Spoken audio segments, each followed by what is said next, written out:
All right, what's up, crazy people? Christopher Inks with Texas West Capital coming at you live a few minutes after 11 a.m. Central Standard Time here on Friday, the 23rd of June, 2023 in an overcast Lake Conroe, just north of Houston, Texas. Hopefully you guys are having an amazing day and an even better week. Bitcoin doing Bitcoin things. Bears being taught a lesson, though most probably don't learn. So, it is what it is. We can say what we want to say, right? But man, oh man, it's done its thing. So basically, a week up, guys. It has taken out everything that it lost over the last few months. Nothing more than a pullback, as I've been telling you. Everything working out as expected. Bears not too happy, right? So I've got FiboSwanny going to join us here in a minute, guys. Hopefully you're excited about that. As always, don't forget to hit the like button, subscribe to the channel that you're watching on. We simulstream here on a simulcast here on Twitch and YouTube and I believe Facebook and also there on Twitter.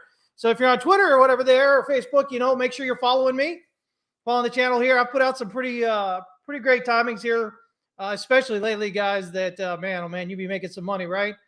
So anyway, hopefully y'all are doing all right. And other than that, everybody hates Gary Gensler, right? So yay. Oh man, that guy, everybody's trying to get after him, which is good for us, I believe. I see Dime, what's going on there? I see you there. Gray MK2, what's going on? Data's here. Bamboo is here.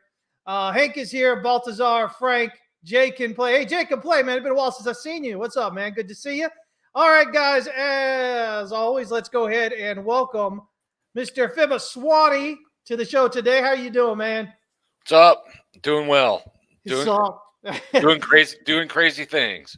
This guy lives up north, and he's like sup, like he lives in California. I think it gets me, man. Surfer guy here, right? I'm a well-rounded individual. Yeah. So, man, oh man, what do you think, man? What do you think of this week? I like it. Everything's working the way it should. Targets, right? Yeah, I'm hoping to hit my my target that I wanted to see 48 by the end of June. I don't think that's going to happen. I mean, you never know. Things are crazy, but I don't think it'll get that high. Yeah. The thing that did it was it corrected back to that 25K area at a different time that I was expecting it to. So that kind of pushed that time frame out a little bit. I still think we could hit 48K by the end of July, especially if we keep this bull trend going, because we haven't really even started short squeezes yet, really. Yeah, it's all been buying. Yeah. Yeah. So if we actually hit some short squeezes, maybe we'll get up to those kind of levels. I mean, I'm not guaranteeing anything, but when I first made the call, I wasn't expecting that 25K. I did buy 25K, so I added. So in other words, I'm holding since the time I made the call, added to it at 25K, working its way up. So I'm happy. Everything's working the way it should. So I'm rocking and rolling. Yeah, Bamboo here noticed that you bought the light. He said you bought it from your profits. Yeah. I bought a cheap one, but it's enough to at least see me. Yeah, that was the whole thing, right? Because I don't know if you guys know, but when you've got the video going. When you have a lot of light behind you, the video tends to darken on you. And so that's why we had a little trouble seeing him last time, because he's got all these great windows out to that great backyard. And so, I mean, I can't fault him for that. But, again, he's up here, guys. Now you can see him. So, he's more than just a voice. He's not AI generated. Yeah, or I can go into the witness protection, and start putting the light out. And, turn it off. and start changing my voice. Yeah, there you go. Right. I mean, everything's so easy with AI today. Let me go ahead. I guess we'll just jump you up here, man. You've got your chart here. What are you thinking, man? We were just Bitcoin here, right? Yeah. This is a 4-hour Bitcoin. There's a lot on this chart because a lot's been happening. But just when we were talking right before the call, I had a profit off of this trend line break, this black arrow here. So basically I just took the furthest point from the trend line to the trend line itself, take that same rate of change like I've done before, and gave me the target, which was inside this Fibonacci zone, to tell me where to take profit off of one of my longs. I had it at 31.5. It went to 31.443, and as we were talking, it wasn't quite there, so I went ahead and went to the market. I got it at 31.4. Yeah. So I'm out on that. So I took this 10% long right here, which I can actually get rid of now because I actually took profit on that. That was my next spot. The next buy is going to be the shallow fib down here. If we start to correct back at 29.2 or 29.3. Yeah. But what's been happening here is we went into the bull zone, a little while ago, and went up to this trend line, and we started to break out. When we bought here, the first target was going to be this extension, which is at 27, 28 area right there, and that definitely hit, and then it flew right through it. But some of the things that I do, basically the main gist is to buy the shallow fib if it corrects back. Yeah. So anything on a bull run, if it corrects back to that level, you buy it and then run it up to the next target. And that's basically what we've been doing. But the other thing is if it gets on a run that's actually well sustained and you don't really even get the retracements back to the shallow fib, the next thing I do is the red fibs here on here is this extension here, the 27.8 to 28.2. So the top of that the 141% level, once it got above this level and had 3 consecutive settles above it, I go ahead and add longs again because it's strong and momentum's behind it. So I wanted to have exposure, and that's that 10% that I just sold. But then you get up to that next target, which is the 200%, and that target hit. So so based on the different levels that I had on the longs, I've taken profit probably 2 or 3 times along this line. And then what you also could do, which I didn't do this time because I was just busy doing other things, but when this popped up, once it got above this 200% at 29,723, once it got 3 settles above that, you could actually go ahead and go long again if you want to get into that next leg to go up. I did not buy it there, but what happens is once you hit that 200% target, the blue fibs out here is that what I do is I look back into history at that next previous high, which is at 29,850, and then I take the fibs off of that, and then I use that next extension, which came out to be 31.2 to 31.9. And then I use the trend line break objective to give me a line somewhere in that range. And that's where that 31.5 came from. But I'll take 31.4. It was close enough. Oh, yeah. And I went ahead and took that profit. But then the next thing would be if it retraces back to the shallow fib, which is now at 29.3, rounded up, that will be a correct back into this zone is where I would buy it to get the next leg up. Or if it really wants to keep going and we get back above this next 141%, so if it gets up to 31,961 and closes 3 consecutive 4-hour candles above that level, I'll go ahead and get long again with the next target at 34,950. So that's the way I'm kind of approaching this. What I'd like to see is a nice correction, kind of get it back into sync a little bit, get a nice correction back down to that shallow fib, buy there, and then my next target would be 34,950 on that dip. But that's the way I've been kind of approaching it. It's working great. It's hitting the targets perfectly. It's getting my buys back in, keeping the run, keeping exposure, and making profit along the way. So that's what's going on with this. I mean, there's a lot going on in this chart, but that's the way I'm kind of approaching it at the moment. Yeah, man, I like that. I mean, if we're looking here, let me see here. What have I got here? So this is kind of the big picture, what I'm looking at. We look at Wyckoff here.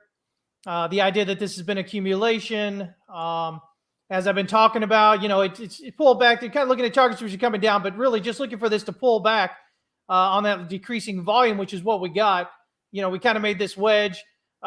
This is what we consider this back of the edge of the creek. And in Wyckoff terms, that just means you've got your jack, which you jump across the creek. And what that means is you're jumping across, you're breaking out above your resistance, this overhead supply. and then at back up the edge of the creek is where you come back and basically it's just another way of saying you're retesting that resistance to support.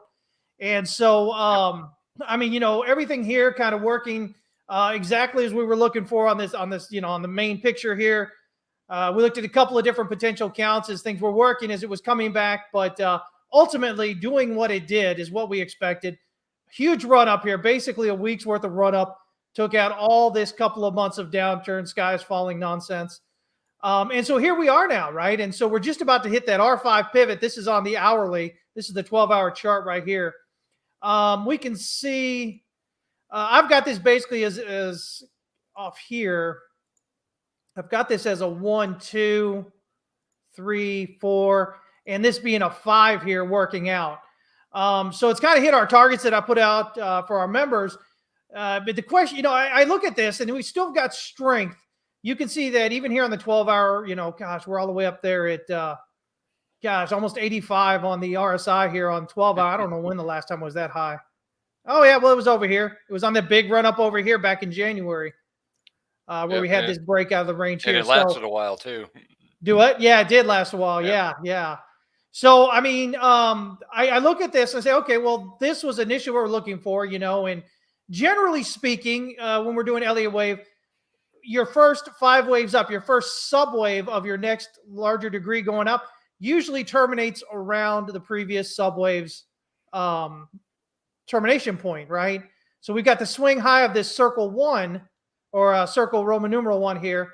And so we get 5 waves up just beyond that right now. By the way, we've also almost ran all the 5 resistance pivots here on the pivots going up through here. Really strong move up. So, I mean, I'm looking, you know, my default is that, okay, I think we're probably nearing a top right here. But even on the daily, you know, we're just getting up to this R2 pivot. So, you know, you said what, 29.3? Yeah, 29.3 basically just gets you right back, you know, pulls you back a pivot. And you could see that, you know, that pull back into this support here and just kind of rally on off. So, I mean, you know, when I look at it, especially here on the 1 day, I mean, it looks pretty clear as 5 up.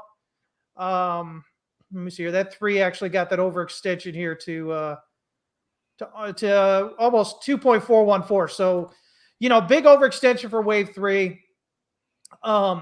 Based, you know, if this is wave 4, then based on that, we just about hit that 1618. I mean, it's just like a pinch above where we are. And that's normally where we look for wave 5. So I'm looking for possibly a reversal here. You know, again, you said this was right up here in your target area, which I like to see that. And so if we do pull back, you know, I would look back down here. 50% gets us at 28,192 kind of area. This is that Bitcoin USD on Coinbase chart. And then we do have some more candle. I mean, I could even see it really kind of coming back here toward 27,385. That's a 61.8. But I don't know that it would come back that far. But yeah, if we're coming down here, that's what I'm kind of looking for, especially if we lose this support here, this pullback at 29,539 or so. If we're losing that, my default is to look down here, but we'll see what we kind of get with that. Always kind of updating as we go along, right? Because this was just nonsense to count, trying in there. But if we look at this right here, I mean, you know, this looks like 1, 2.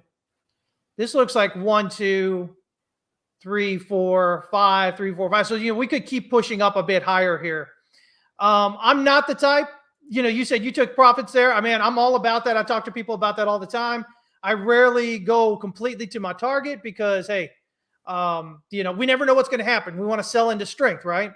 And so if I'm close to the target, I'll usually get out. But, you know, again, we've got this bit of upside resistance here. We got some supply sitting right up here in this kind of area.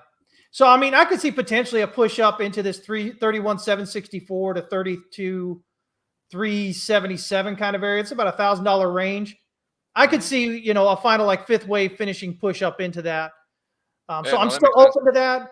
But ultimately, you know, I'm looking for the possibility that we're going to get a reversal here.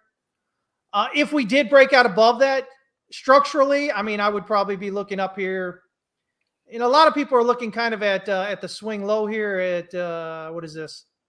32,933. I'm more inclined to look up toward maybe this 33,961. What'd you say your upper target was? The next one up? On the 4 hour? Yeah, you said 34 34,950 is the next one above. 34,950. Now that I took the 31.4 profit. Yeah, 34.9. Yes, let it get us. Yeah, right about that this kind of area right here. We got all these little overlapping candles. I don't know how people. I know a lot of people. The next target on my daily comes in right around 31.9. 31.9.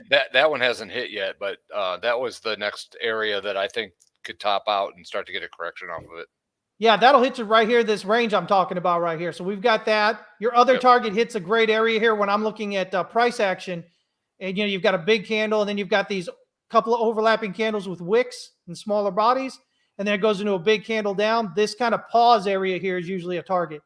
And so that'll get you up there. In the low end of that will get you that right into get you at 34.9 right as we kind of get into that. So, yeah, man. I mean, I like that, man. Yeah, and then beyond that is a whole different ball game. But like, if you throw up my chart, like one thing I was looking at on just a little bit more longer term, when you look at the weekly here, when the weekly went into the bull zone and working its way up, this new high is what's going to be key to me, because the trend line break here, when you take the distance there off the point where it broke, that's where you get that 51K. Not to say that it's going to go straight to 51K, but it's on a path to do that.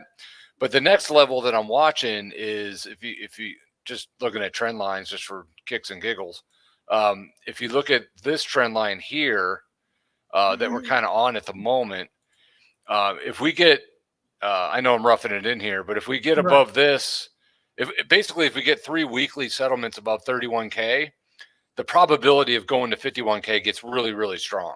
I mean, but you got to have 3 weekly settlements above it to really kind of filter that out.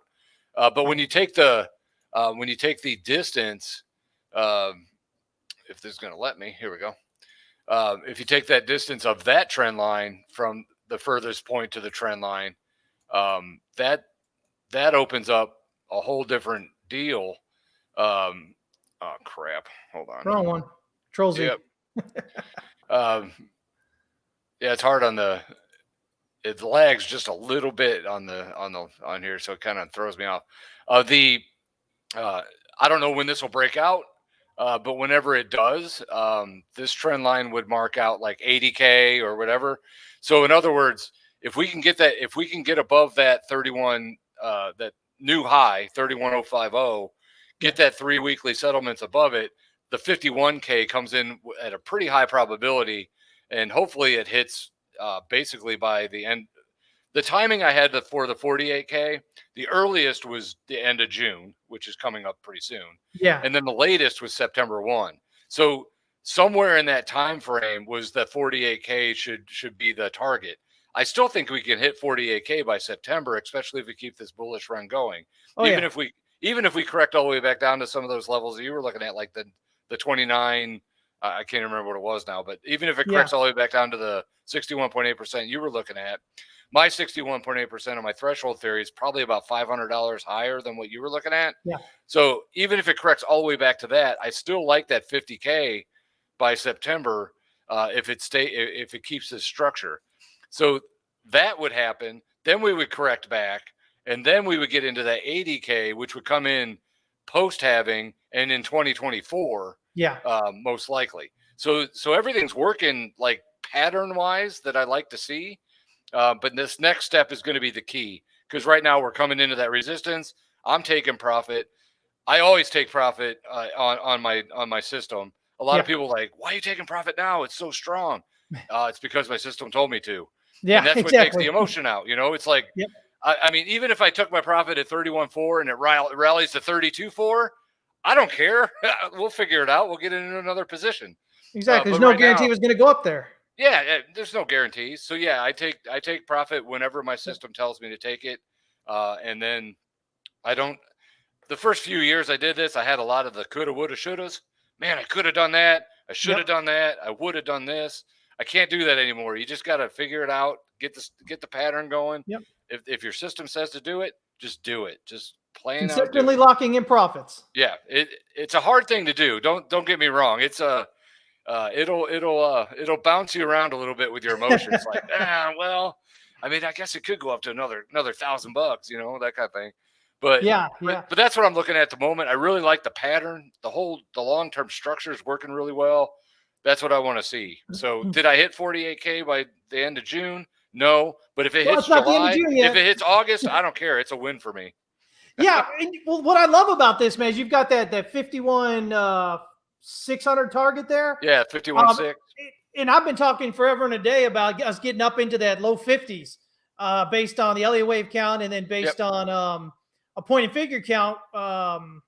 You're looking at that Wyckoff accumulation structure. As a matter of fact, recently, let me pull up this chart here real quick. Recently, matter of fact, I think it was just Tuesday. I think it was. Where is my GBTC? Oh boy, where'd it go? I had it here. Wait, I think that's it right there. And so, you know, GBTC here, the point and figure count based on this accumulation structure here gets us up here around 51.25, which is, again, that similar area to where I'd be looking for Bitcoin to go as well. So, I mean, you know, it's working out great. You know, I was the guy back when everybody was freaking out down here, and you know, we were getting down here, and everybody's like, "Oh my God, they're gonna have to sell." You know, they have 600,000 Bitcoin. They're gonna have to all flood the market with it because they're in so much trouble with the whole lending thing, and they need money and blah blah blah. And I was like, man, you know, it doesn't make any sense. They're making, you know, 500, 600 million a year, whatever it is, on management fees. Worst case scenarios, they'd sell off to somebody, right? And then we saw something this week. Who is it? Fidelity is rumored to potentially be maybe in the market to buy GBTC and get that business, and also or submit a Bitcoin ETF as well, following in BlackRock's shoes there. Wisdom Tree also looking at that Bitcoin ETF. So, I mean, you know, it was down there. And this is, I say this, guys, because I want y'all to pay attention. You know, a lot of times people don't understand when somebody like myself or Fibo or somebody's been doing this for, you know, decades, and we talk about sentiment, a lot of you guys don't really understand what we mean. You think, oh, well, my feed is bearish or bullish, so that's the sentiment. No, it's not what we're talking about. We're looking at overall, and we're looking how crazy do people get. So when you're at the top, remember that top was laserized, right? Back there, that was that first top, and then we pulled back, and then we had that little bit slightly higher all-time high after, and then we started the downtrend, right? But that over exuberance there, or down here at the bottom, again, we had everybody freaking out about Grayscale. We had everybody freaking out, you know, about all these things. And I said, you know, Grayscale looks like a buy here. You know, Sol looks like a buy here. You know, all these things there at the end of last year.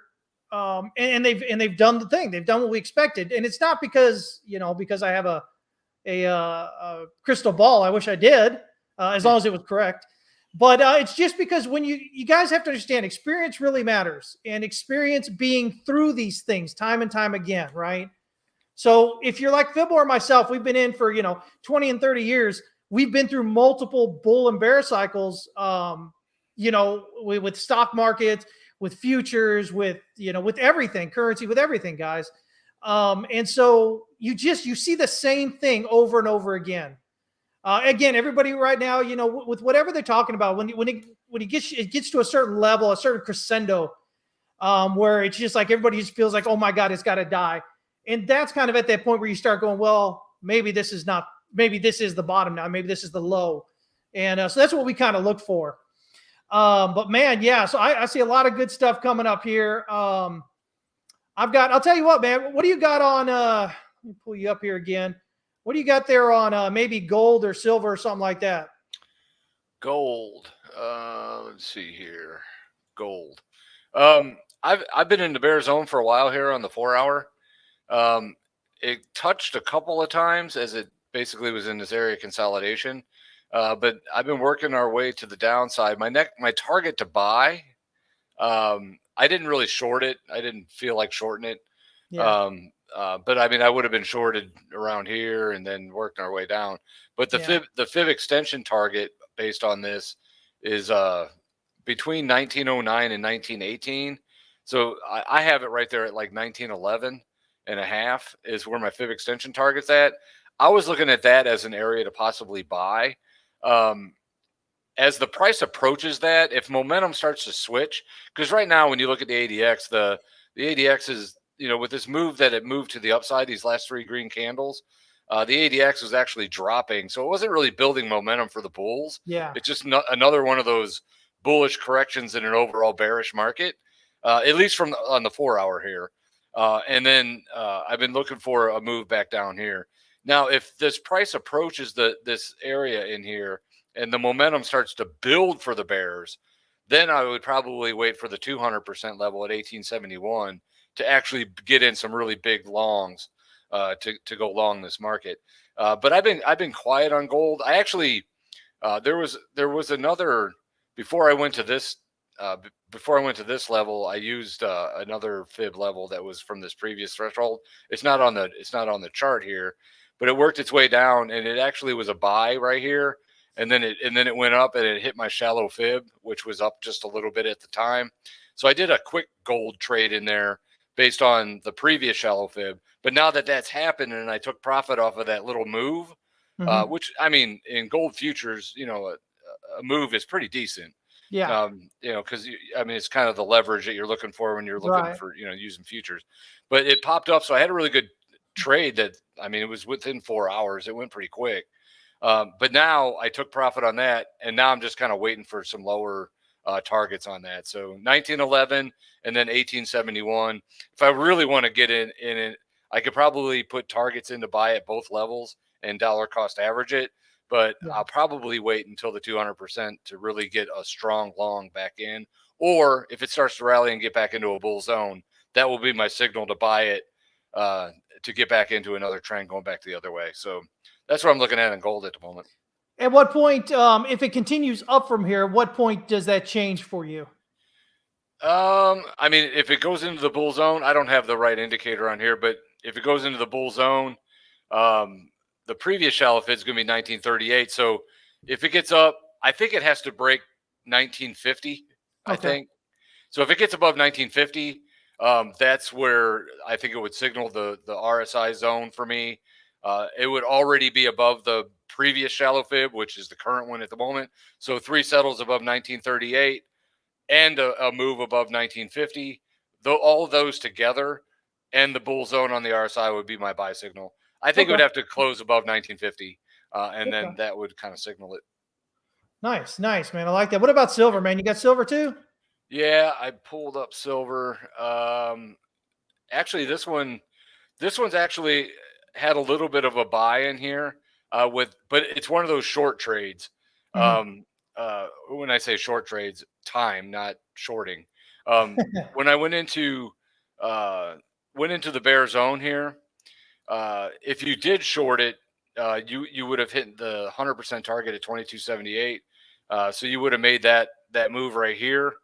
But it actually went, I didn't short any of the metals because I just didn't have time to mess with them. Yeah. But the working our way down to this point, it's right in that extension between the 127 and 141 here, which is 2202 to 2228 range. So this is actually a buy right here with a sell at the shallow fib at 2288. So it's a quick little trade. It didn't quite get there yet because we're working our way back to the downside. So for me, buying that, and then I'd probably, the way I would stop it is three consecutive 4 hour settles under the 2202 or under the 141%.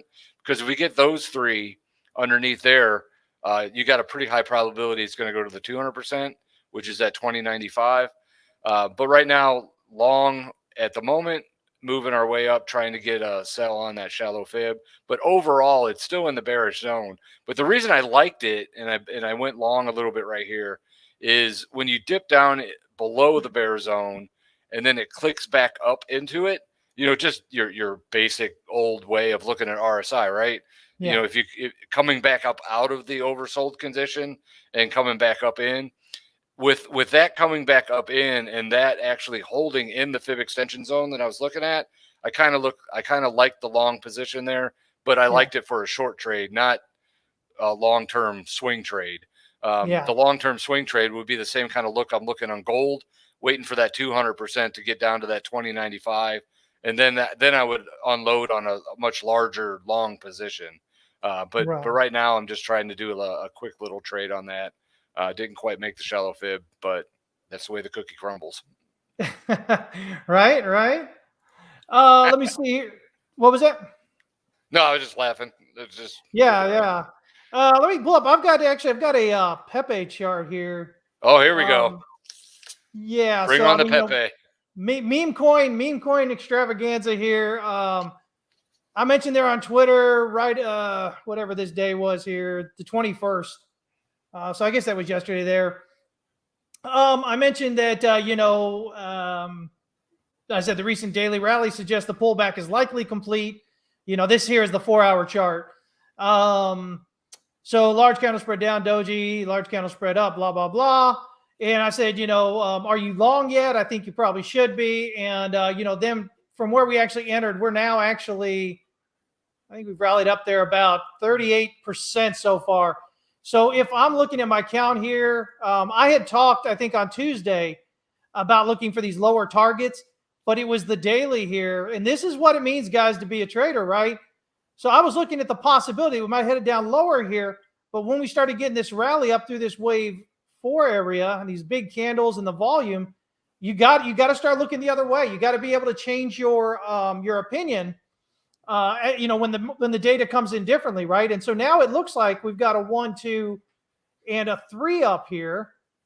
Let me see. And so that would potentially get us locally here. We're almost at that 4618. That 4618's up there at right about 20.0804. So get you just shy of the wave B. So really what we're looking for here, guys, for me is a breakout above wave B here at 20.8859. And that will confirm, or that'll add confidence to the idea that wave 4 is complete. And then I've got a minimum expected wave 5 target up here at 67.3125. Now this is the daily here. And, we've got another 7 days left in the month. So I don't think we'll make it up there at the end of this month. But if we did happen to get this high before the month was over, I could see potentially it running through the R5 pivot up here at 103.4826 area. But as long as we're not getting to this wave 5 target, before the end of the month, I think we'll have the pivots here will change in the next month, and that wave 5 target there it can kind of sit. What do you got going on with Pepe there, man? Yeah, I got a 4-hour chart. Not a lot to go off of, because it's fairly new, but it's working pretty decent so far. So we had this bull zone back here that basically broke a trend line. There wasn't much else to go from, but the setting the zones, it worked its way up, went into the bear zone right at the break of this trend line. I took the distance as that first target. So if you shorted here, you worked your way down. It took a long time. It went like into a dead zone for a long time, but then it actually went down and hit the target, which was nice. I mean, that's what I like to see. But it stayed in the bull zone or bear zone. Then it finally went into the bull zone here. But based on my threshold theory, once it goes into the bull zone, I also have to have 3 consecutive settles above the previous shallow fib. And in this case, it was at 1477. I'm only going to say the last 4 digits. It was at 1477 here. So it actually went up pretty decent. So I kind of missed this. But then again, I'm a swing trader. I'm not trying to trade the smaller time frames. I want to know when it's really switching. But we had 3 consecutive settles above it right in here. So you'd be long probably about 1523. And then based on the next target to the upside, the next targets is 100%, which is the break point of the trend line, which is also the start of my threshold. and that puts it at 25.60. So right now, if you're playing this, you're long at 15.30-ish or whatever, with a 25.60 target on that. Or if you're not in yet, the shallow fib is at 14.55. So if it actually comes back down to that level, that's where to long it, and then work our way up to 25.60. I don't have, and then beyond that, the furthest move that I have on this leg at the moment would be 43.12, based on my previous threshold. Yeah. But it just signaled probably a day and a half ago, to where it signaled the threshold for me. Not that it signaled bullish a while back, but for my stuff, it took a little while. Plus, I think that has a lot to do with not a lot of data, so I don't have much to go off of. But it's looking bullish, with a nice move to probably 25.60 is where I'm kind of at on that. So, awesome. but for me, it's just getting started. Like, I mean, I know I've already missed probably a pretty good percentage, but based on my stuff, it's basically just getting started on that next leg to the upside. So we could see some movement that way. Awesome, man. Let me see here. I know I had a few more. I kind of wanted to see what you were looking at here. Let me see if I can find what we're looking at here. Do you have VET? VET's had a big move up. Yeah, let me see. I got VET right here. All mine are going to be 4 hours because this is what I trade. But yeah, that's fine. So right now, been in the bear zone for a while. Moved its way down. As you can see, it came down, came up, hit this 38.2% level, worked its way down a little bit, did not break out of the zone. Finally got into the bull zone right here. And since it was 3 settles above the 38.2%, you would have bought at the threshold here. So you'd be long about a penny and a half or so, maybe 1.016. And then it depends on how risky you'd want to be, or risk tolerance. I would take the target all the way to the 100%, which is the start of my fibs based on the previous threshold, which is at basically 0.0204. We get to move the fibs up a little bit. There we go. So what that does is it just continues to move the shallow fib up. Oh, okay. So if this retraces back, you're going to buy it at 0.0174, and with a target of 0.0204. But it's working pretty nice. It came into the bull zone, came down, hit some support, working its way up, got the shallow fib, got the target. It's working its way up. Looking nice. I like that, man. Yeah, that shorter one term definitely looks good as well. I've got a little longer term chart on here. This is the weekly. And if we're looking in here, you can see that right here off this most recent swing high back here in February, we've got 1, 2, 3, 4, 5 potentially done here with this new low. And for me, again, it kind of hit my what we call my demand structure here. Get right around that EQ. That's what we're looking for. When I look at this, if I'm looking at Elliott wave, my first thought is, okay, 1, 2, 3. And I think 3 here because we've got a big move, big candle. And, again, usually on third waves, we're looking for a lot more movement. So if we jump in back here, again, the idea is that we've probably got a 1, 2, and a 3 in progress. If we're looking here on the daily, though, it does look like 1, 2, 3. So this may just be 3 of 3. But again, when you're doing Elliott wave, of course, you're looking for the large candle spreads, large spikes of volume to kind of tell you where that third wave usually is. Let me see here. Again, if this is 1, 2 here. Again, it's kind of like, what we're looking at with Bitcoin. We may very well be getting, just a interior of that third wave finishing up, and we still actually have the fifth wave still to go. So if I think the 4 hour is on the third wave too. Is it? I think. Let me pop this up here real quick. Let's see. Yeah, we're almost taking that 1618 off the large count here. Let me zoom this in a little bit more. It's not staying with me. Okay, that's fine. We'll just do this. What do we got here? Yeah, so we've got a 1, a 2 here. Yeah, maybe not. Well, we got 1, 2, 3, 4, 5. So that gives us 3 there. Maybe that's 3 right there. Let me see. We've almost rallied through the 5R pivots here on the resistance pivots there on the hourly. 2618 extension right here. So we can go 1, 2, 3, 4, 5. So we can say 3 right there, 4 there. And this is just a really large 5 here. But this almost gets us again to that minimum expected wave 3 target here. We're kind of pulling this up. Right about there. So that 1618. What price is that? That 1618 is 0.0196. Okay. Yeah. So I mean, it looks like we may be there. It looks like maybe 1, 2, 3, 4, 5. You can see that we're really overbought here on the 4-hour RSI, Stochh RSI as well. So again, if we kind of hit that, we pull back. It might go a little bit more. It's got a lot of strength. It looks like.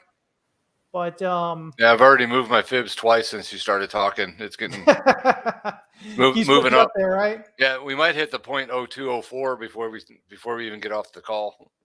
Yeah, at the rate it's going, yeah, potentially. But I mean, if we're looking right now, if we kind of make that 01960 and get our 3 there and pull back just 38.2 initial wave 4 target, that would have us a wave 5 minimum expected target around 0.0208. Yep, that's pretty close to where I'm at. Yeah, let me go ahead and write that in there. 0.0208. Yeah. And so that is kind of where I would be looking for it. Again, unless it overextends here and just keeps going up. If it is to overextend, that 0.0208 would be the target I'd look for wave 3 to rally to. But for anybody paying attention, again, you can notice where it hits here. If you look left, you can see this is the resistance, sideways, resistance, support, resistance, support here. So it's a pretty significant area to get on that. So, I mean, but I think overall it looks like that bottom is probably in. So, again, if you're maybe looking for, to go long on VET, if we can get this 5 waves up to that 0.02083 kind of area, again, we should be looking to pull back maybe, right here to where we have this right before we did the big drop here on the 4-hour. That's right around 0.01698. That I would be looking to probably go long on that right there. That being the wave 3 on that, if we can do that, and then that would set up a nice move up. Yeah, that's at the 61.8% of my threshold. So is that good? The 0.0168. Yeah. So is that where you'd be looking? No, I would actually probably buy it at the shallow fib, which is at 0.0176. But if it does extend down a little further, that's where the 61.8% level's at, off of where I started mine. So I like that confluence there. Yeah, that would be, again, we get that wave 5 where it's generally expected 0.02078 kind of area. But man, if I'm looking for something to buy, I'm watching for this, see if we can get the pullback here, maybe do the long for the 1. I'm not a big fan of shorting it because the trend's up. I would just look to go long again. I would start looking long, getting down here toward that area, toward that 0.01788, 0.01698 kind of area, looking for a reason to go long on that, because then you're looking for that 3rd wave going up. And I think things get pretty exciting there on that. Let me see here. You got, I know everybody kind of seems like talking about that 10,000 ladies thing. I think it's one of the ugliest NFTs out there, but that's just me. I said that one time, and a lot of people were really butthurt that I said it. But it always gets me when people get really upset about your personal opinion. I'm not saying don't buy it, whatever. Just saying. I mean, art's supposed to be subjective, right? Oh, I'll tell you what. What's beauty to one person might be shit to the other, right? There you go. That's right. But anyway, so I made my people hated me, so it is what it is. But I see you've got what looks like you've got a tab up there for that. So let's pull that one up there, man. Yeah, I actually worked on that when you said you were looking at it, and I was like, okay, let's take a look at this. 10,000 lady. For one, not a lot of data to go off of. Right. So the best I could do was this trend line here, to where it would break into the bull zone off of the break of this trend line right here. Okay. Given that I don't have a lot of other stuff to go off of, that's the only thing I got.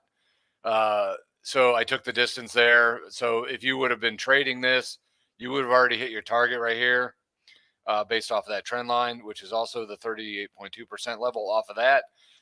So if you're playing the trend line break, that's one thing. But when it comes to my stuff, going into the bull zone, you got to have 3 settles above this 38.2, which it did right here. So you'd be buying the top, which is not the best thing in the world. But it actually, if you did buy here and it worked its way down here, you probably would have been kind of crapping yourself just a little. But it stayed in the bull zone and then continued to the upside, and now we're back to where we are. So it did not make a new high right here. So you would not have bought the shallow fib again. You would only be long. I think you would have been long right. It would have been right at point, or basically 53.75. Okay. And then the target for that is 95.90. Is that next level, which also comes into on a trend based extension between basically between this range. The target's right inside that range, and that, so, which is basically the previous high. It all matches up pretty well. So that's where I'm at on that. I'm not in it, but that's what I'm showing. I just don't have enough to go off of. But right now, this trend line here is something to watch. So this whole area in here should find a lot of buying interest if this stays in the bull zone, and then you got the 95.90 as a target. I mean, that's about all I got on this one. Not much. Yeah, there's not a whole lot there, but not a whole lot there, but enough to kind of get something started. Money. Yeah, use some money. Yeah, I've got like you said, not a whole lot going on there. I look at here, and it looks like we got a 1, 2, 3, 4, 5. And so then we broke out above wave 4. So we should be heading up. This should be the lows down here. We can note that as this is rallying, get this thing out of the way here, as we've kind of rallied here, the volume's kind of been picking up as we've rallied up through the rally here and then pulled back. This looks like a barrier triangle that's forming here, and maybe even more locally right in this area as well.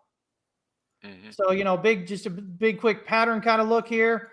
So based on that alone, I mean, I've got, let me see here, these targets, just pattern targets here. If we could break out right here, that would get us up there at around 76.65 on the small one. And then the much larger one here would actually get us, let me see what the height on that is. It would probably get us up somewhere around, 10,500 based on the height of that coming in there, which just gets you just right beyond the swing high there. But I mean, like you were saying, you had the clear break on the descending resistance there. Even if you had done it locally here, it was a great break. It was a large candle spread, large spike of volume right here, kind of coming into it.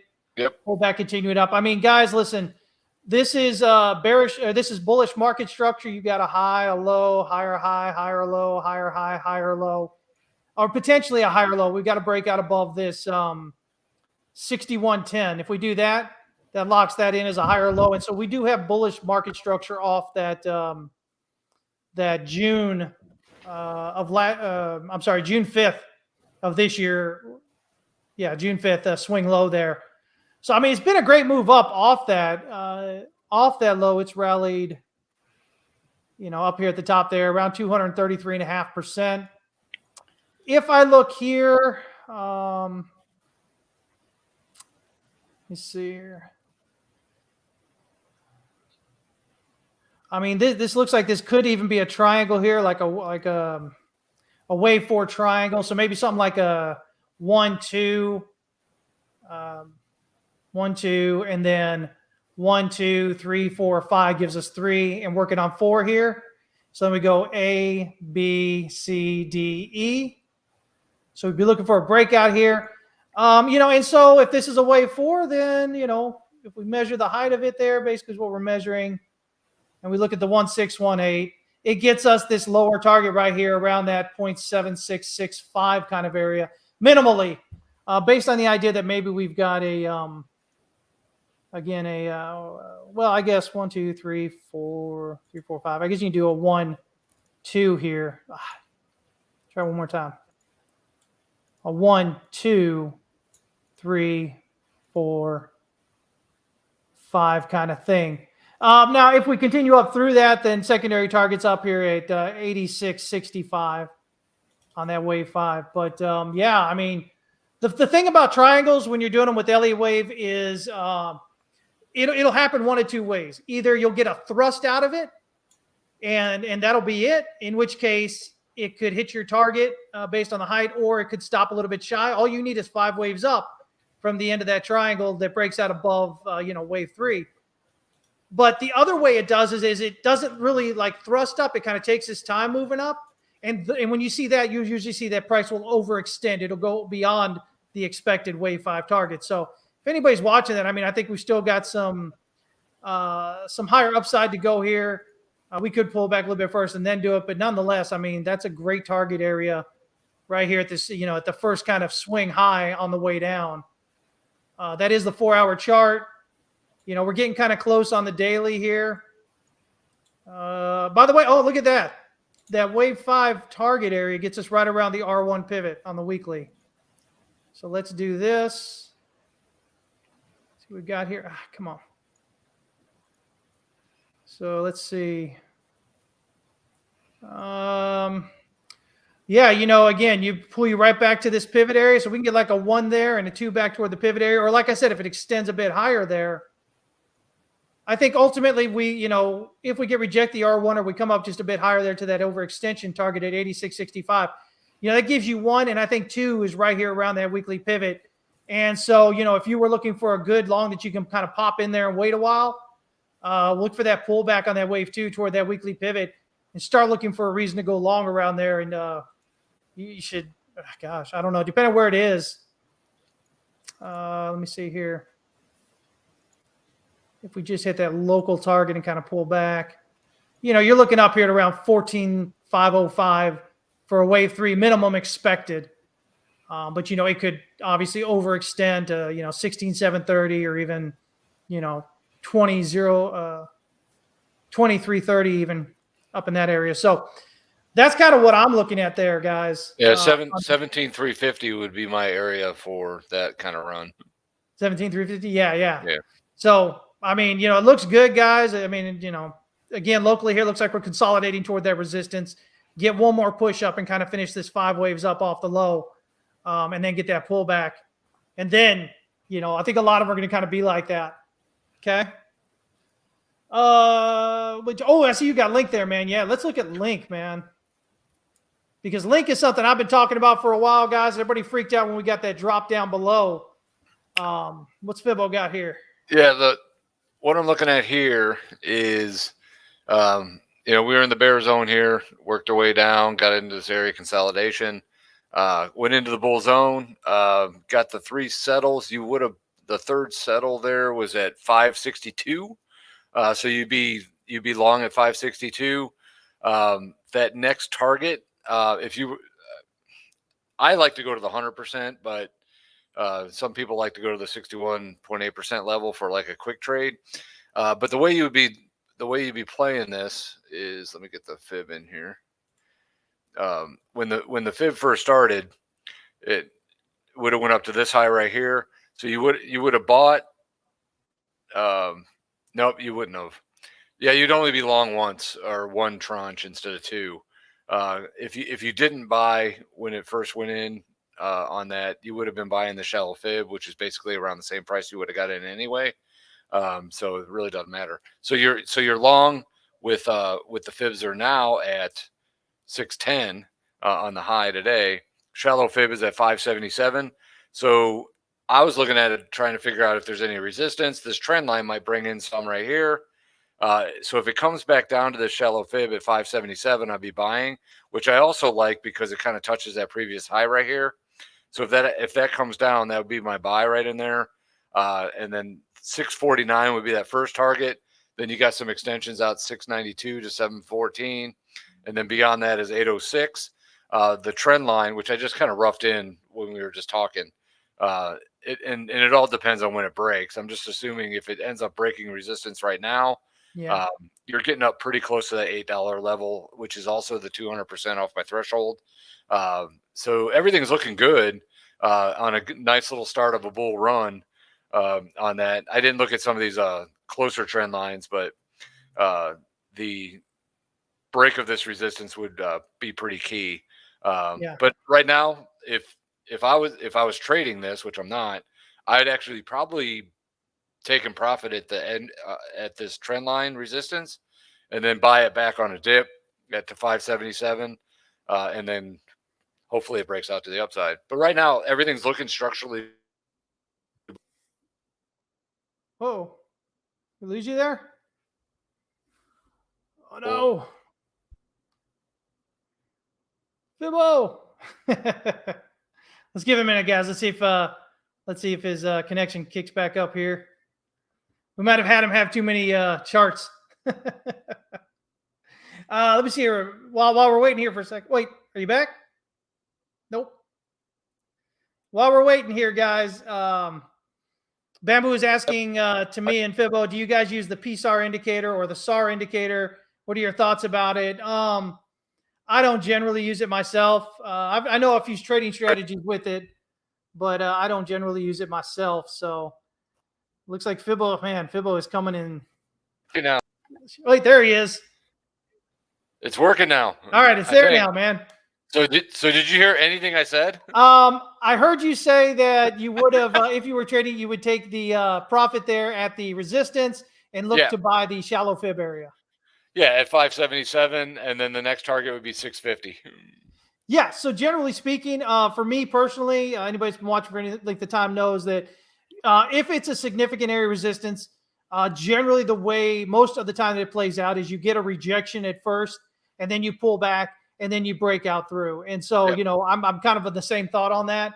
The smart play, definitely be taking that profit around that resistance. And then looking to get that kind of rally. The other thing I was looking at was this the 61.8% level at 589.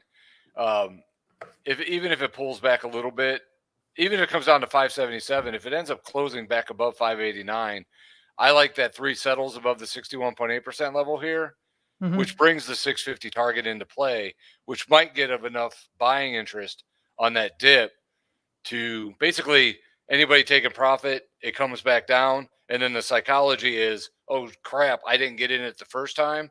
But then everyone that took profit is going to get back in. So you get that double buying or that double the indicators will let you know if that's happening or not. But if that's the case, then that'll be enough to push us through that resistance to get us to at least that 650 and maybe even higher beyond that. So I would take profit here and then buy the dip. And then anyone that didn't do it the first time are going to be wanting to get in. That's where I think the extra buying interest could come into play when you look at it from a psychology kind of standpoint. Yeah, I agree. Bamboo was asking if do you ever use the PSAR or the SAR indicator, and what are your thoughts about it? I have in the past. I don't use it when it comes to my threshold, but if I'm trading other things that, because it's not the only way I trade. There are other ways I sometimes do things. But I've used them in the past. I haven't really messed with it in a while. But if you have if you have the right numbers in there, to figure out what time frames you are and that kind of thing, and it works historically on a back test, then yeah, I think they're pretty great. If it ties in really nice historically. But I haven't looked at it in a long time, so I couldn't really give you an example at the moment. All right, yeah. Let me pull up my my link chart here. I've got, again, look at the longer term here. I've been talking for a while now about the fact that this was likely accumulation here, noting the price action and volume relationships along the way, overall volume dropping off. Everybody lost their head right here back at the beginning of June when it dropped down. It was all the, see, I told you it's dead. Look, it's dead. Oh, it's dying. Look, ha, ha, ha, whatever. And what did we do? All we did was doji and then huge candle up. Now, this is the weekly. Again, weekly Stochk RSI. Let me see if we can get this pulled up here. Down here, almost bottomed out and oversold. Cross bullishly, rallying toward a breakout. I mean, man, if I'm looking at this, I think, we've kind of got, again, we've got this move down, ST and phase B. We've got spring down here. We got a test on the lower low here, which so far the volume is lower, which is what we want to see. Big move up, up toward this EQ of the range. The range is actually this black range here. And so, yeah, if I'm looking at this, man, I'm looking for the impulsive breakout above the channel resistance here. Let me see if I can kind of pull this down properly. There we go. What price level is that? That's right there around, well, we got the EQ of the range here and that. So it's right there around 60, let me see, 6.4 around that area. Okay. Cool. Yeah. And so I'm thinking, man, if we can get an impulsive breakout above that, we're good to go. So if I'm looking here, I'm going, well, it's 1, 2, this is wave 3. Maybe get a bit of, like everything else, maybe get a bit more push up, pull back for 4, 5 to resistance, and then pull back. And so that gives us a 1 and a 2 on that pullback. And then the 3, the wave 3, the big volume, big candle spread is the breakout there. Yeah, that breakout would be beautiful. Yeah. I mean, this is like the set here. And if that's the case, I mean, again, yeah, you're talking a lot. Yeah, Nice I mean, we should be running into the 40s, 50 there just to get up to the all-time high. Yep. So I think there's a lot of potential in that. But again, this is the weekly chart. So, but that looks an awful like a lot like accumulation there. And so, and again, when we got the spring, when we got the drop below, people reacted as we expect, right? They got all freaked out. Oh my God, the sky's falling. That's the end of it. Look, I told you it was dead. Same kind of things we saw as Bitcoin hit that 15,000 and change in November. So again, looking at sentiment, looking at how it's really going, not what we think's going on, what we think sentiment is, but looking at how it actually is. It seems to say that bottom's probably in there, and hopefully you didn't sell at the lows. But it's what retail tends to do a lot, right? Because again, and this isn't making fun of retail. This is just saying, listen, if you guys are doing a thing that you don't truly understand, you can't expect to win, right? You can't expect to even be in the game, right? Again, I talk about this all the time. People get into trading because they can, because especially with crypto, it's easy to get into it, unless you're in the US now, but whatever. But again, it's not like any, you can get on a DEX or whatever, and they're not going to check your age and whatnot. So any fool can get in, right? And they think just because they can get in, you think just because you can get in that you understand what's going on, that you can immediately do well. But again, I think that goes back to the whole thing where, 90+% of traders are out in the first 90 days, having lost everything. And many times they've added more along the way, they're out in 3 months because they come in with that mentality and that idea and they have no clue what's going on. They don't really understand why and how the markets move like they do. They just think, oh, I can do this, so no problem. And then you find out that you can't. So, again, guys, my thing always is get education, guys. I'm going to tell you right now, the money you spend on a coach or a mentor or a legit training program is going to pay dividends as long as you're open and coachable. The other side of it is you have to be coachable, guys. You can't come in thinking you know what you're talking about. You've got to be humble. You've got to be open to letting that information come to you so that you can start learning. But I'm going to tell you guys right now, very few people actually get out there and do it on their own. I didn't do it on my own. You guys know my story. I went out there and I started, paying people to teach me how to trade. And then, once I got all that base in, I was able to then really expand my own. I just can't say it enough, guys. People think they come in and they're like, oh God, why would I pay somebody? Because you want to learn it. Even if you can get it on your own, guys, there is a time tax on ignorance. Okay. And so even if you can do it on your own, it's probably going to take you, 5+ years.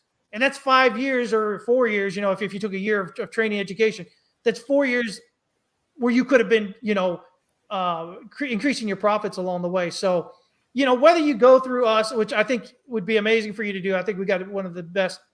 I think we got the best program out there. We teach you how to trade different ways, different time frames. You want to be a scalper, you want to be a longer term trader, investor, whatever. You get all that with us. Multiple ways to look at the charts. I'm not just going to sit you around and say, listen, it's the only way to do it. So, but whether it's us or somebody else, again, I think your first step is you purchase education, guys. Don't expect it to be for free. Get in there, let it be an investment in yourself. And then 2, absolutely have to be coachable. You have to be open. You have to be listening, because otherwise, the funny thing with that, program is, you won't be able to get forward on that. Yeah, the funny thing with that is, and I'm sure you are too, I'm still coachable. I'm still learning. Very much every day, man. and I have mentors, and I pay for some of them. Yep. I mean, even though we've been doing this for so long, we still have mentors, and we still for sure are coachable.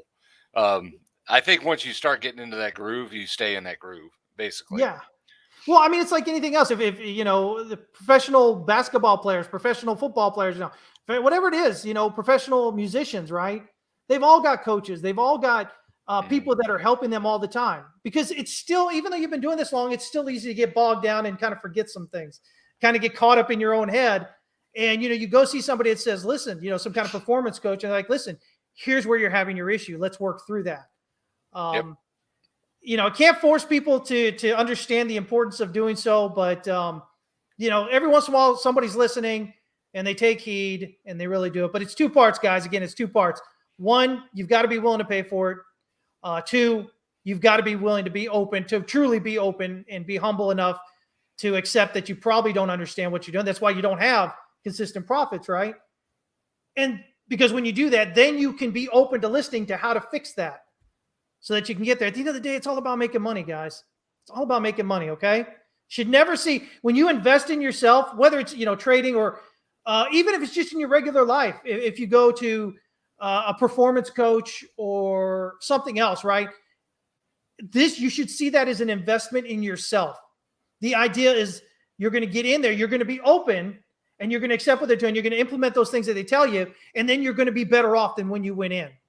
And better off means, if you're looking in terms of success, at your job, at your career, at your trading, whatever it is, the idea is that you're going to be better off and you're going to make more money with that. So just kind of my 2 thoughts there, guys. I know when I say it, a lot of people are like, oh yeah, you're going to say that because you're selling something. Again, guys, I do it every day. Fibo does it, and we're guys that have been in this. He's been in 20 years. I've been in almost 30 years. And we're still doing it today, guys, because we recognize the importance of it. So, there's a difference in mindset in life, right? And Frank here, yes, Frank, my buddy Frank here says, and keep a journal, no matter how painful. I'm telling you guys, journals are, especially if you're having a little difficulty, journals are imperative. They let you know where you're bogging down. At least they let you know what you need to focus on. Where is what's holding you back? Usually find that on there. A lot of times if I do a journal type thing, I really don't journal as much as I used to, but I do definitely say to journal. But one of the things I do is if I'm going to put in a trade that's not within my system, because my system is going to tell me what to do. But like if I'm doing other things, I want to write down what I'm actually feeling at the time. Yes. And if you actually go to write that down, and you go to write down something that doesn't make sense, like I'm getting into this because of this reason, then that kind of opens it up real quick. Like, well, maybe I shouldn't be, that. So not so much journaling afterwards. It's journaling before you put the trade in, of how you're feeling, why I'm doing this, what am I doing, what indicators am I doing, like what am I using? And to me, it's not so much journaling afterwards; it's also before, because you want to know what emotions are going through on the reasons that you want to get long or short in the first place. So that's the way I've always kind of tackled the way I tackled journaling years ago. But I still do it to a point, but not as much as I used to. I think after time, you start to yourself over time. Like the experience kind of says, okay, you know what you're doing here. But if you're starting to do something different, then you need to kind of journal and figure out why you're doing that. For sure. Yeah. I mean, and I think that's a great point there. I mean, again, one of the biggest parts about journaling is making sure that you're putting your writing down your emotions. What are you feeling? Yep. Did something happen that day that was really good or really bad that you might not even be recognizing at the time it's affecting your emotions? Write all that down, because when you look back at it, a few days later, a week later, whatever, and you start looking at these, you're going to see a pattern. Most of the time when we get in these consistent losses, guys, there's a pattern of behavior that we are exhibiting. And you will notice, you will see that, and you go, oh, okay, yeah, I got to pay more attention to this. Or, okay, now I know it. Now I need to do what I need to do to get back out of that. I definitely, guys. Journals. Like playing poker, I kind of look at it that way. Because if you start doing stupid things in your betting, you start to get tilted, right? Yeah. And a lot of times if you're trading and you feel like, well, man, I got killed on that one, but I need to make it up on this one. And then all of a sudden your emotions are, you're getting into positions you don't need to get into. And it's just like being on the poker table and going, you know what, I'm going all in on this. I'm going to freaking win this and get it back. And then if you write that down, you'll figure out, okay, maybe I shouldn't be doing this, that kind of thing. Yeah. I'm telling you guys, if you're not paying attention, man, I hope you are. Come back and listen to this again, because this is the real talk, guys. This is the stuff that makes more difference than whatever system you're using, whatever. You can have whatever system you want, but if you don't have it figured out, if you don't have your emotions and your psychology figured out, you're not going to follow them through, no matter how great a system they are. It'll keep you from doing it, guys. And so, like I said, even when you've been doing this 10, 20, 30 years, you're still going to make mistakes. You're still going to fall behind into the same traps that you've done in the past. And sometimes we need a little help out. So don't be afraid to do that, guys. Okay. Let me see. Well, I heard somebody here was asking for an ocean chart. Let me see here. I don't know if I have ocean. Let me look. Let me see. I've got one here. I'll go and pull this up while you're looking for yours. Let me see here, guys. So this is what I've got for ocean. I've got us 5 up, and I've got us an ABC back down here, or a WXY, whatever you want to look at. It's 3-wave drop here, right? We've got this large lower wick. This is, by the way, guys, the daily here. You got this large lower wick into this triangle, which is usually what we look for. By the way, this is the 4 of 4, not actually 4 here, but it is what it is. From here, we've got 1, 2, 3, 4. Looks like we got 5 up. So I would be looking for potentially a reversal around this area. Yeah, I mean, it could push a little bit higher here, but overall, I think we get a reversal somewhere around here and we kind of pull back. That would get us, let's see here. Yeah, that gets us a 50% pullback, is down to the this almost 31 cent area. So I'm going to look at maybe something like this here. Let me see. Let me see what we're doing here. If I look at this, this might we might have a little bit. It looks like we got one more further up to go here. Let me see here. Let me change these degrees here real quick. It looks like we've got a 1, 2. Let me see here. 1, 2, 3, 4, 5. It gives us 3, 4, 5. What's that? I don't know if we're back yet or not. Oh yeah, you're here. Maybe I am. You're not. I'm fine. What you talking about? It looks like we got maybe one more push higher here for like a wave 5. Up there around 30, 39, 30 maybe, right about that area. And then that pullback. Wave 2 will kind of get you back here right around 31.61, I guess, is where I would be looking initially. So yeah, kind of looking at this being 1, 2, 3, 4, 5. So that's 1, 2, 3, 4, getting one more for 5, pulling back. So what are we looking for? We're looking for a breakout above wave B here at 43.85. That'll add confidence to this 1, 2 count here. that'll give us a minimum expected wave 3 target up here at just shy of $1, 99 cents up there. So that's kind of what I'm looking at on that. Let's see what Fibos, if he's got anything here. You got something there? Yeah, I'm trying to. I didn't have it updated. I was just looking at it here. Yeah, that's fine. I mean, I didn't expect to, to do that. Either. It just happened to be there. I mean, at the moment, I want to see if there's a target. Let's see here. We got. Yeah, you would have went long, basically around 33 or so, in the bull zone with a 38.9 or 0.389 target. Not quite there yet. I mean, we are in the bull zone, so it's looking that direction. Let me see the. I want to see if this trend line has anything to do with anything. Well, I got the magnet on, so it's not really doing all that great. Yeah, I'm just kind of curious if the breakout of this trend line match. There's a little bit of a lag, but I want to see if the trend line matches the 200%, which would be nice, but we'll see. So take that same rate of change. Breakout point was about right there. Yeah, pretty close. So basically, since we broke this trend line and we're above this level, we're in the bull zone. I know there's some other take profit targets, like this previous high right here at 0.446 is right in this range. So that'd be on a break on that would be that next target really.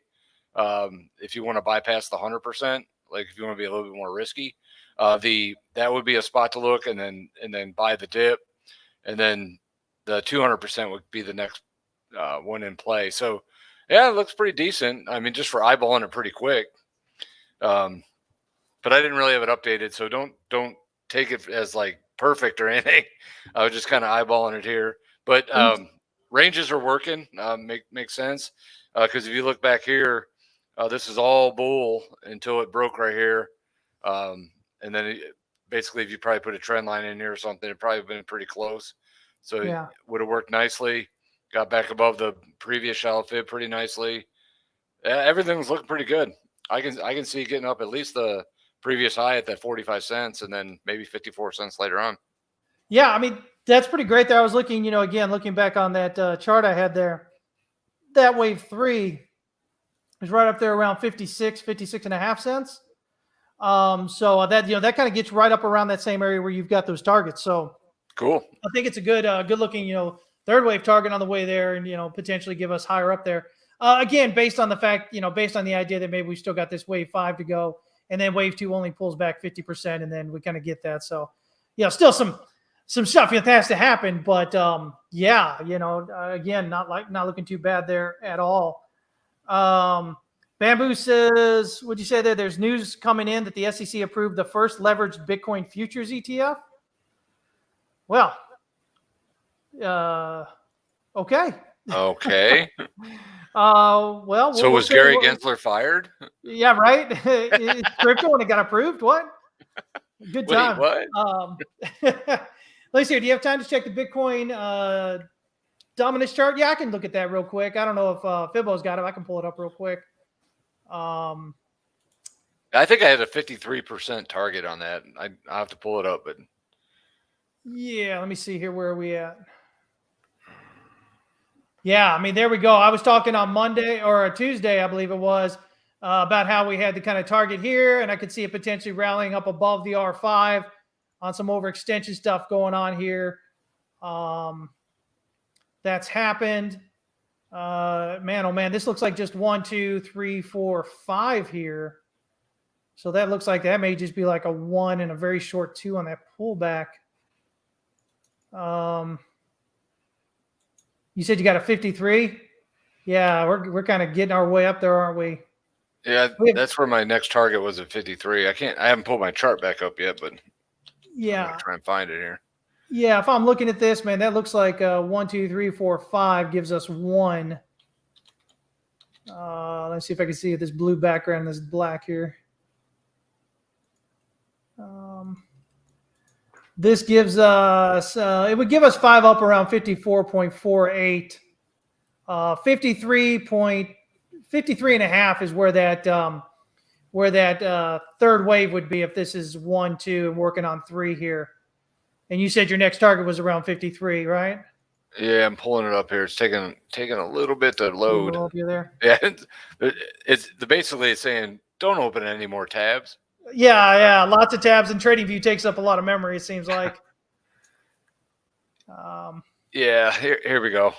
The I mean, I don't. It's not traded, but yeah. Bull zone hit the first target right here. Worked its way down, went sideways, then working our way back up. I mean, Fib's got to move here a little bit, but so shallow Fib at 48.72, which is just what I like to see a lot of times is when you start to get a rally up like this, and then you get this. Basically, when the shallow Fib matches the top of a previous Fib target to create that support.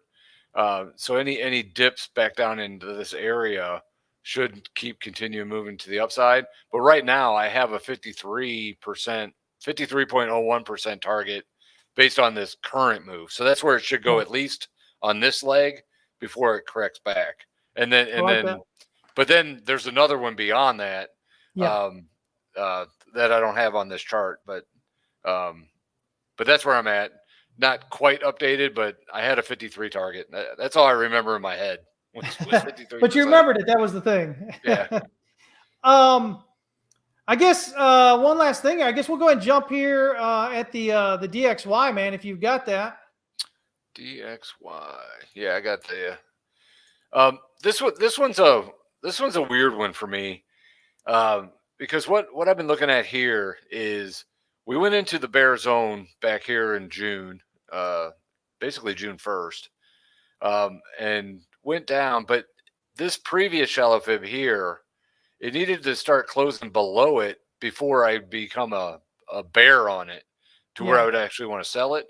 It actually took some time, and it finally did on this third candle right here. I know it's really tight, but it actually sold the third one right at that point. So you would have sold it there, and then it gapped, the next one. And then it started to work its way down. But if you were playing the short side, but we went into the bear zone. But the thing here is it's not above the previous shallow Fib on this. So to me, it's like it's still bearish, even though it says bear zone, but you know what I mean. Let me fix that. But it hasn't went and settled 3 settles above that previous shallow Fib. So even though it went into the bull zone, it's not a long. And to be honest, that's the way it's kind of been. Like it went into the bear zone, wasn't really bearish yet. Then it finally signaled. Now we're in the bull zone, hasn't really went bullish yet because it hasn't fully signaled for me. So in other words, I mean, markets could do 3 things, right? Yeah. It could go up, down, or sideways. Yep. So even though it went into the bull zone, it's more consolidative in this picture than it is bullish.